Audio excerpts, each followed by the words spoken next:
questions. Question orale, Honorable Leader of the Opposition. Let's go, everybody. Il nous faut rétablir la confiance. We have to regain trust in our democracy after it has been shattered by Beijing's interference, and that is the reason for which I've already spoken to other opposition leaders and a government minister regarding a public inquiry. The Conservative Party is ready to share non-partisan names that would be acceptable for all members of Parliament. The second, the Prime Minister will announce a public inquiry. Will he do it right here and right now? The Right Honourable Prime Minister. Mr. Speaker, as we have said from the very beginning, foreign interference should not be a partisan affair, and that is why the Minister for Intergovernmental Affairs in the next few days will continue to consult experts, legal experts and opposition parties in order to define the next steps to follow and the person best placed to lead these operations. Until then, we'll continue our efforts to fight foreign interference in our democracy, as we have done since we arrived in power. We hope that opposition parties will deal with this as seriously as we do. The Honourable Leader of the Opposition. After 8 years of this Prime Minister, Canadians are suffering because of his promises and because of his actions. Émilie Choquette wrote a letter to the Journal de Montréal saying that a family had to sell their home because they couldn't keep up with their mortgage payments. Brutal. Their payments had gone up from $2,300 to $3,700, so they will no doubt have to lose their house because of the inflationist policies of this government. Will the Prime Minister reverse on that decision? The Right Honourable Prime Minister. Mr. Speaker, we are the government that implemented tangible measures to help families like Emilie's family. It is the Conservative Party that systematically voted against help for dental care that will help young children and will help families, help for low-income renters, help for groceries. These are tangible investments that we're doing right now to help families weather the storm while we build a stronger and more resilient economy with good jobs in the years to come, whilst we're investing in housing.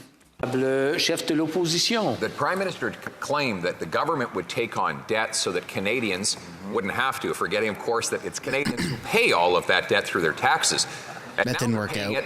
Because they have the biggest household debt of any country in the G7. In fact, family debt in Canada is bigger than our entire economy, prompting our banking regulator today to force banks to take on more of a rainy day fund to face down future defaults that they expect will rise as a result of growing interest rates. The Prime Minister's inflationary policies are driving up interest rates on Canadian mortgage holders. Will you balance the budget to bring down inflation and interest rates so Canadians can keep their homes? Hear, hear. I would love to keep my home. Mr. Speaker, Canadians are struggling, and that's why we continue to step up with investments to help them out with dental care, with support for low-income renters, investments in housing, investments in supporting families. So at the same time that the Conservative Party is proposing cuts and austerity, we're continuing to invest. But if the Leader of the Opposition really wants to come clean with Canadians, will he talk about whether he's going to cut childcare for families or dental care for children or better health care services? These are the things that he will be cutting, Mr. Speaker. Honourable Leader of the Opposition. The Prime Minister is, after 8 years, is imposing austerity on Canadians. I just told the story in French of a Quebec family who's seen their mortgage payments rise by 64%. She's making, the mother of that family is living austerity by having to cut back on her expenses and probably move into a tiny apartment as a result of his inflationary spending. Even his finance minister admits that deficits drive inflation, and inflation drives higher interest rates on families just like this one. Will he reverse his deficits, balance the budget to bring down inflation and interest rates so Canadians can keep their homes? Honourable Prime Minister. Mr. Speaker, the Leader of the Opposition is proposing cuts in supports to Canadians at the same time as Canada actually has the lowest deficit in the G7, the best debt to GDP ratio, AAA credit rating. and we've preserved our AAA credit so that we can continue to be there to support Canadians with investments in them, in their families, in housing, in the kinds of support. Sorry for screaming. The Leader of the Opposition would cut. So he's just continuing his attacks to try and distract from the underwhelming election results he got last night. I'm sorry for screaming. I've just seen the script, apparently. Mr. Speaker, what is overwhelming is the debt that he has imposed on the backs of hardworking Canadians. Canadians who now face the loss of their homes as a result of his inflationary policies. After 8 years, the cost of rent has doubled. After 8 years, the cost of a mortgage payment has doubled. After 8 years, the needed down payment for the average house has doubled. And now, because of the massive mortgages that he told Canadians would be consequence-free, that they now hold and now pay higher interest rates on, many could lose their homes. Will he reverse these inflationary policies so that Canadians can keep their homes? The Right Honourable Prime Minister. You see how quickly he pivoted away from the disastrous by-election results they got last night. The fact that Trudeau's clapping back hard. Canadians on putting forward a positive vision of this country that's resonating from. I'm sorry. I'm going to interrupt the Prime Minister. Ooh, this is gonna get dirty. This is gonna get dirty, everybody. Now, I want to remind the honourable members that this morning there was a dust-up over name-calling and shouting, and after discussions or after hearing a point of order, I really expected everything to be calm, and it started off that way. So I'm going to ask both sides to not... I feel silly standing up here asking you not to call each other names or to yell at each other. But anyways, I'll let the Prime Minister continue. You have the Honourable Prime Minister has 20 seconds left. Put forward a positive vision for Canadians for the future, investing in great jobs, investing in fighting climate change, supporting families through the challenging times they're in right now, while the Conservative Party continues to promote cuts, division, and anger. We're going to continue with a positive vision for the future. Here comes the clapback by Pierre. Here comes the clapback. Oh. Mr. Speaker, we are prepared to give the government the benefit of the doubt. Its plan to avoid at all costs a public and independent commission of inquiry into Chinese interference was not, let us say, a great success. I want to see Pierre again. His strategy of giving himself a very special rapporteur reporting strictly to the Prime Minister has, as they say, gone rather badly wrong. After that, we saw a sudden openness on the part of the Minister for Intergovernmental Affairs to a public inquiry. But the session is drawing to a close, Mr. Speaker, and frankly, we're beginning to think that the House and the media are being fooled. What are they waiting to trigger this commission? The Right Honourable Prime Minister. Mr. Speaker, after the opposition turned this into a partisan affair with personal barbs against the former Governor-General, what we did, we offered collaborative work where everyone will be able to contribute that will not finish in acrimonious and partisan debate. And that is exactly why we are discussing with various parties for a positive step forward so that we can all take this issue very seriously, that we have taken seriously since the very beginning as a government. The Honourable Member for La Prairie.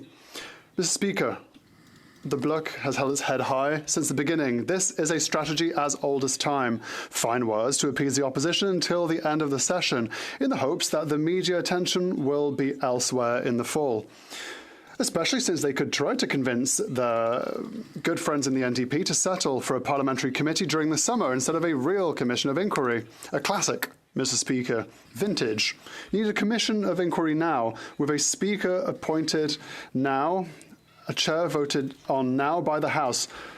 No parliamentary messing around, no poorly carried out work. It's happening now. The ball is in their court. What are they waiting for? The Right Honourable Prime Minister. Mr. Speaker, after the partisan games played by the other parties over the last few months, we are here to work with them in collaboration. And this in order to show that we can all take this very seriously. And that is why we are working with them now in order to establish the next steps to follow We have always taken this very seriously from the very beginning, and we will continue to take it very seriously, irrespective of opposition partisan games. The Honourable Member for Burnaby South. Countless affordability studies warn of the repercussions when people have to spend more than 30% of their income on rent. But in Toronto, over 40% of people exceed that amount. Things are getting very, very difficult for Canadians. While corporate landlords are making massive profits, Canadians are struggling. When will this Prime Minister understand that we are on the verge of a catastrophe? The Right Honourable Prime Minister. We know Canadians are struggling with the cost of housing, whether it's a young I don't think they do know. home or a student struggling to pay their rent. That's why we've been taking action on many fronts. We're helping Canadians save up for their first home. We're investing in building and repairing more homes, including through supporting local governments to fast-track the creation of 100,000 new homes. We're providing support for low-income renters. We're ensuring houses are used as homes by curbing unfair practices that drive up prices, including foreign home buyers ban and federal anti-flipping rule. We will continue to support Canadians challenged with housing. But it's not working. Burnaby South. The Prime Minister and the Liberal government aren't responding with the urgency that Canadians need. Le 1er juillet. The 1st of July is fast approaching, and in Quebec, July 1st is not only Canada Day, it's also Moving Day. 314 families in need have contacted the Municipal Housing Office in Montreal to report a loss of accommodation. The city expects to have to provide emergency accommodation for approximately 40 families. Will this Prime Minister finally realise the stress under which all of these families are? The Right Honourable Prime Minister. We have government programs for that. Speaker, we continue to be there with programs and projects to help this housing crisis throughout the country. Our plan includes collaborating with municipalities by investing $4 billion to accelerate approvals for house building, creating 100,000 new housing units. We are bridging investments in infrastructure and housing. We're helping Canadians to save in order to buy their first house. We offer assistance to low-income renters. Surplus federal lands are being also reinvested. Thanks for watching the video to the very end. If you'd like to subscribe, I've made it very easy. You can do so by clicking right there. If you'd like to watch another House of Commons highlight clip, you can do so by clicking right there. And if you'd like to subscribe to my main channel, Mistersunshinebaby, where it's all Canadian political news, then you can do so by tapping up there. Subscribing is absolutely free. There's a button down below that says subscribe. If you'd like to join and become a member and financially contribute, you could do so as well. Thank you so much for watching this video.